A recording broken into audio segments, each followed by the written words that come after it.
Assalamualaikum warahmatullahi wabarakatuh. Pertama-tama saya ingin menyampaikan selamat datang kembali di Indonesia kepada PM di Shillong dan delegasi. Pertemuan saya dan PM Lee membahas upaya penguatan kerjasama bilateral di berbagai bidang, terutama di bidang ekonomi, dan saling tukar pandangan mengenai berbagai isu di kawasan. Pertama, penguatan kerjasama pemulihan ekonomi. Singapura merupakan investor terbesar di Indonesia. Investasi Singapura di Indonesia pada Januari sampai September 2021 senilai 7,3 miliar US dollar. Pertemuan retreat mencatat adanya investasi baru senilai 9,2 miliar US dollar antara lain di bidang energi baru terbarukan di sekitar Batam serta Pulau Sumba dan Manggarai Barat NTT serta pembangunan hub logistik di Pelabuhan Tanjung Priok. Investasi di bidang energi dan energi terbarukan terus menjadi prioritas pemerintah Indonesia dalam rangka memajukan ekonomi hijau dan berkelanjutan. Untuk mendukung iklim investasi hijau dalam rangkaian pertemuan retreat ini telah ditandatangani MOU kerjasama energi. Kemudian MOU kerjasama Green and Circular Economy Development. Selain itu, guna terus menjaga stabilitas finansial dan moneter untuk mendukung pemulihan ekonomi, telah ditandatangani pula beberapa kerjasama antara lain MOU kerjasama keuangan, dan pada November 2021 kerjasama Local Currency Bilateral Swap Agreement dan Bilateral Repo Line telah diperpanjang 1 tahun. Saya juga berharap agar MOU antara Bank Sentral terkait inovasi pembayaran, anti pencucian uang, dan pencegahan pendanaan terorisme dapat segera ditandatangani. Selain itu, guna mendukung mobilitas manusia yang aman, kedua negara saat ini sedang memfinalisasi kerjasama pengakuan vaksin dan penyelarasan interoperabilitas platform pelacakan dan perlindungan yang dimiliki kedua negara. Yang kedua, di bidang politik, hukum, dan keamanan, saya menyambut baik tercapainya sejumlah kesepakatan antara kedua negara. Exchange of letters antara Menteri Koordinator Bidang Maritim dan Investasi Republik Indonesia dan Menteri Koordinasi untuk Keamanan Nasional Singapura. Kemudian perjanjian ekstradisi. Kemudian persetujuan Flight Information Region, FIR, dan pernyataan bersama Menteri Pertahanan kedua negara tentang komitmen untuk memberlakukan perjanjian kerjasama pertahanan. Untuk perjanjian ekstradisi dalam perjanjian yang baru ini, masa retroaktif diperpanjang dari semula 15 tahun menjadi 18 tahun sesuai dengan pasal 78 KUHP. Sementara dengan penandatanganan perjanjian FIR, maka ruang lingkup FIR Jakarta akan melingkupi seluruh wilayah udara teritorial Indonesia, terutama di perarian sekitar Kepulauan Riau dan Kepulauan Natuna. Kedepan diharapkan kerjasama penegakan hukum, keselamatan penerbangan, dan pertahanan keamanan kedua negara dapat terus diperkuat berdasarkan prinsip saling menguntungkan. Kemudian yang ketiga, kerjasama pendidikan dan pengembangan sumber daya manusia. Kerjasama di bidang SDM ini telah menjadi komitmen kedua negara sejak beberapa tahun yang lalu. Untuk tahun 2022 akan dilakukan pelatihan SDM antara Singapura dan pemerintah Provinsi Kepulauan Riau untuk penguatan kapasitas di bidang food industry 4.0 dan supply chains. Kerjasama seperti ini dapat dikembangkan lebih lanjut di berbagai daerah. Untuk skala lebih besar, saya menyambut baik rencana penandatanganan MOU on Human Capital Partnership Arrangement. MOU ini akan memperkuat kerjasama riset dan penguatan kelembagaan dan pertukaran mahasiswa dalam rangka memperkokoh konsep kampus merdeka di Indonesia. Terakhir, PM Lee dan saya juga melakukan tukar pandangan mengenai beberapa isu kawasan. Indonesia dan Singapura memiliki kesamaan pandangan mengenai pentingnya memperkuat kesatuan, cara kerja dan kelembagaan ASEAN agar ASEAN siap menghadapi berbagai tantangan di masa depan. Mengenai Myanmar, kita sangat prihatin melihat perkembangan situasi di Myanmar. Indonesia dan Singapura memiliki pandangan yang sama mengenai pentingnya pelaksanaan 5-point consensus. Konsensus ini merupakan keputusan ASEAN pada tingkat tinggi dan harus dihormati oleh semua. Kita juga sepakat bahwa keselamatan dan kesejahteraan rakyat Myanmar terus menjadi perhatian utama. Oleh karena itu, bantuan kemanusiaan perlu terus didorong dan diberikan tanpa diskriminasi. Saya juga menyampaikan mengenai pentingnya penguatan kelembagaan ASEAN agar ASEAN lebih tangguh dan mampu merespon berbagai tantangan baru di masa mendatang. Sekali lagi, terima kasih PM Lee atas pertemuan yang sangat konstruktif ini. Dan sekarang dengan hormat saya mengundang Yang Mulia Perdana Menteri Singapura untuk menyampaikan pandangannya. Saya persilakan. Terima kasih. Presiden Joko Widodo, Ministers, ladies and gentlemen. I'd like to thank President Jokowi for his very warm hospitality to me and my delegation.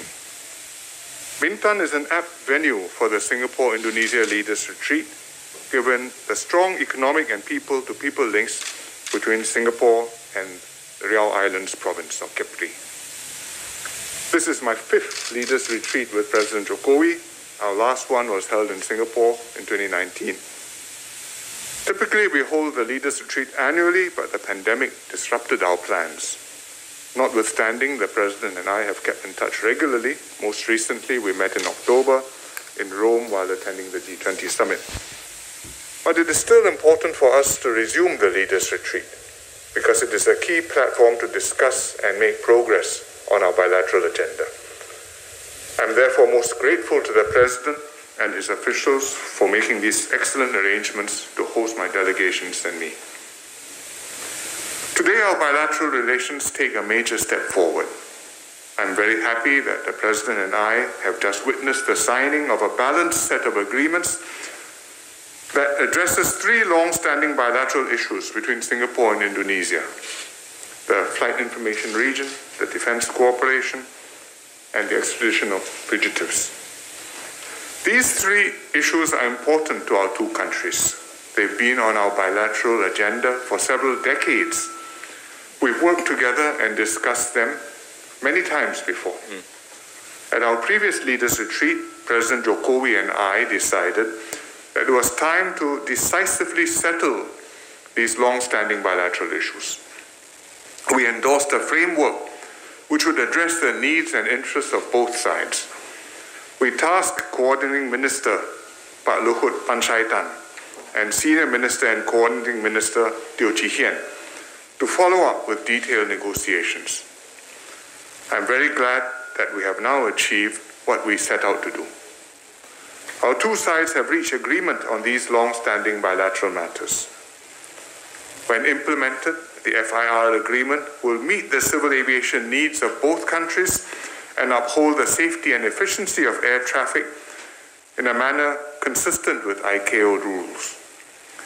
The Defense Cooperation Agreement will strengthen cooperation between our armed forces and advance our defense relations. The extradition treaty will enhance cooperation in combating crime and send a clear positive signal to investors. In addition, we exchanged letters to agree that these three agreements will enter into force simultaneously. What remains will be for both countries to complete our domestic processes to ratify and bring the set of agreements into force. The conclusion of these agreements demonstrates the strength and maturity of Singapore-Indonesia relations.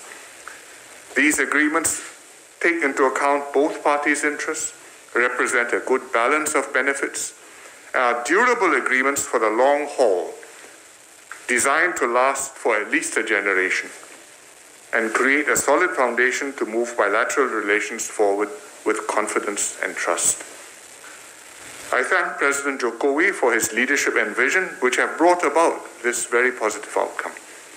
I also thank Pak Luhut, SMTO, and the officials on both sides for their tireless work and their shared determination to make progress on these long-standing bilateral issues. I encourage the ministers and officials to maintain close cooperation and coordination and implement the agreements expeditiously. President Joko Widodo and I also discussed the resumption of cross-border travel. Indonesia has resumed tourism travel from Singapore to Bintan and Batam.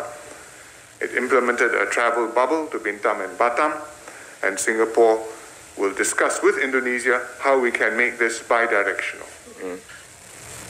And we hope without taking too long. President Joko Widodo and I agreed to continue discussions also to expand air and sea travel more generally to more destinations in Indonesia. But we have to take into account the COVID situation and in particular the outbreak of the Omicron variant, and we will do so at a pace that both sides are comfortable with, taking into account our respective public health situations.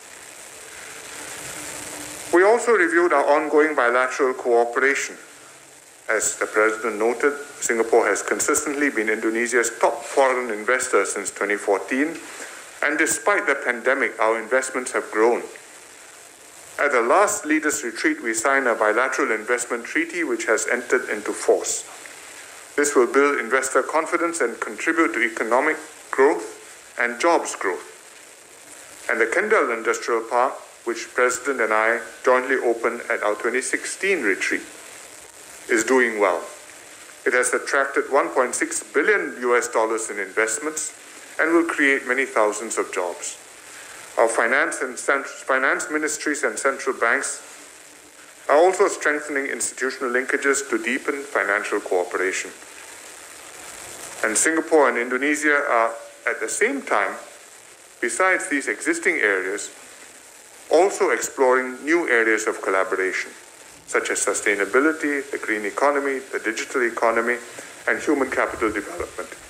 And I'm happy that our officials are already meeting to discuss cooperation on sustainability.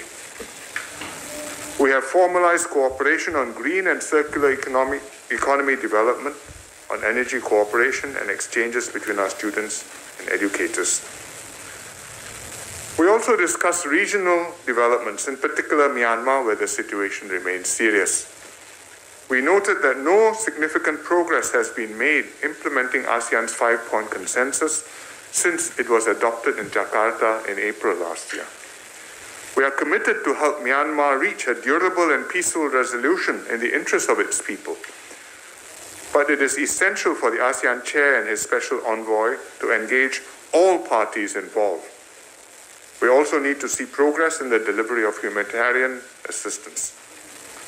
Singapore will continue to work with the ASEAN chair Cambodia and the next chair, which is Indonesia, and as well as other ASEAN member states on the full implementation of the 5-point consensus and other relevant decisions.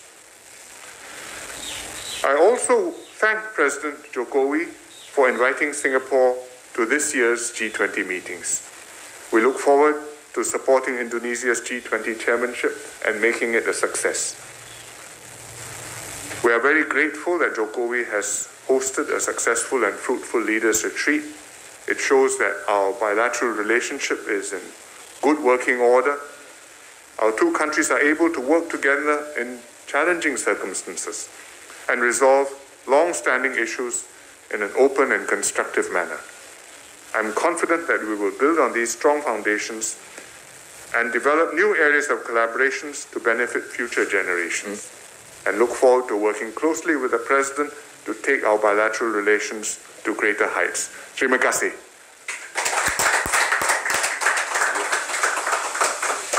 Thank you.